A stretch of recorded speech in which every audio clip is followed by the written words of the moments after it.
Hi అండి, welcome to my channel. అయితే AP ఉద్యోగులకి పెన్షనర్లకి ఏప్రిల్ నెలలో విడుదలయ్యే పెండింగ్ బకాయిల లిస్ట్ అయితే విడుదల కావడం జరిగిందండి.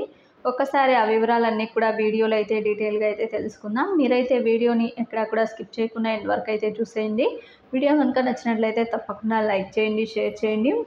ఇక ఉద్యోగులకు సంబంధించి ఎస్ఎల్స్ అయితే ఎవరికి కూడా జమ కాలేదండి. ప్రభుత్వం మార్చిలోనే జమ చేస్తామని చెప్పినప్పటికీ కూడా కొత్త ఆర్థిక సంవత్సరం రావడంతో బిల్లులన్నీ కూడా క్యాన్సిల్ కావడం జరిగింది.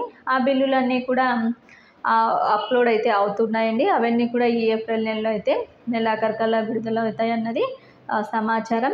అదేవిధంగా డిఏ అరియర్స్ కూడా 18 నెలల అరియర్స్ 2022కి సంబంధించిన 18 నెలల అరియర్స్ అయితే ఈ ఏప్రిల్ నెలలోనే జమ అవుతాయన్నది తాజా అప్డేట్ అండి. ఎందుకంటే ప్రభుత్వం 3 సమాన వాయిదాల్లో విడుదల చేస్తామని చెప్పినప్పటికీ కూడా ఏ ఒక్క వాయిదా కూడా జమ చేయని పరిస్థితి. మొత్తానికైతే ఆ బకాయిలు ఎలక్షన్ల నేపథ్యం కాబట్టి ఖచ్చితంగా ఈ నెలలో అయితే జమ అవుతాయి అనేది బ్రేకింగ్ న్యూస్గా అయితే చెప్పుకోవచ్చు.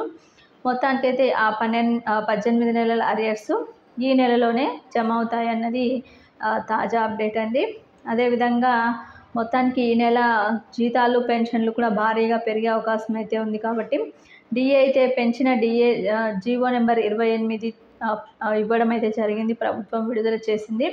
మొత్తానికి ఈ నెలతోనే డిఏ అయితే అమలు అవుతుందండి. 30.3%తో డిఏ అయితే పెరిగి జీతభత్యాలు అయితే భారీగా అయితే పెరుగుతున్నాయి. అయితే ఈ పెరిగిన డిఏ మాత్రం ఏప్రిల్ నెల అమలు అయినప్పటికీ కూడా మనకి జీతాలు పెన్షన్లతో పాటు మే నెలలో అయితే రావటం జరుగుతుందండి.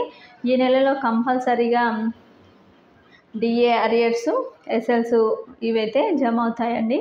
ఇది ఇప్పటి వరకు ఉన్నటువంటి లేటెస్ట్ అప్డేట్. మీకు వీడియో నచ్చినట్లయితే తప్పకుండా లైక్ చేయండి, షేర్ చేయండి. Thank you for watching.